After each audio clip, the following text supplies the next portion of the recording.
ఒకటవ బొగ్గు గనికి వెళ్లిన మాజీ మంత్రి Peddapalli parliament BRS party MP అభ్యర్థి కొప్పుల ఈశ్వర్కు చేదు అనుభవం ఎదురైంది. మొదటి షిఫ్ట్లో భాగంగా గనిపై ఉన్న కార్మికులకు కలిసి ఓట్లు అడిగేందుకు కార్మిక సంఘం నాయకులతో వెళ్లారు. బొగ్గు గని కార్మికుని వేషధారణలో వెళ్లిన మాజీ మంత్రికి నిరసన సెగ తాకింది. గనిపై ఉన్న మహిళా కార్మికులు ఎదురు తిరిగి మాట్లాడారు. తమను గతంలో వర్క్షాప్ నుంచి గొనలపైకి ట్రాన్స్ఫర్ చేయడం వల్ల ఇబ్బందులు పడుతున్నామని ఆగ్రహం వ్యక్తం చేశారు. తెలంగాణ బొగ్గుగని కార్మిక సంఘం నేతలను మహిళా కార్మికులు నిలదీశారు. తమకు గనులపై పని ఒత్తిడికి గురవుతున్నామని మండిపడ్డారు. కావాలనే గతంలో మీ యూనియన్ మమ్మల్ని ట్రాన్స్ఫర్ చేసిందని ఘర్షణ పడ్డారు.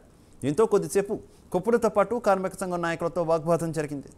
చివరికి కొప్పుల ఈశ్వర్ అక్కడి నుంచి కార్మిక నేతలతో కలిసి వెనుదిరిగారు. మీకు ఉద్యోగాలు ఎట్లా వచ్చినాయి? మీకు ఎవరు మేలు చేస్తారనుకుంటా? ఇటునో స్వప్న వాళ్ళకంటూ పర్మనెంట్ ప్లేస్ ఇచ్చిరా? అందరూ మాట్లాడుతున్నారు. ఒక్కొక్కరు అబ్బాయిలు ఎంత సుందరం అందరూ మాట్లాడుతున్నారు. మనోభావాలు దెబ్బతింటున్నాయి. మాకు ఇక్కడ అమ్మాయిల మనోభావాలు దెబ్బతింటున్నాయి. ఓకే, దానికి సంబంధించి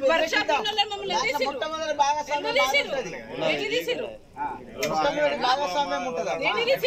ఎంతెంత మంది కళ్ళు తిరిగి పడిపోతున్నారు. బయట వర్క్ చేయగలుగుతురా మీరు?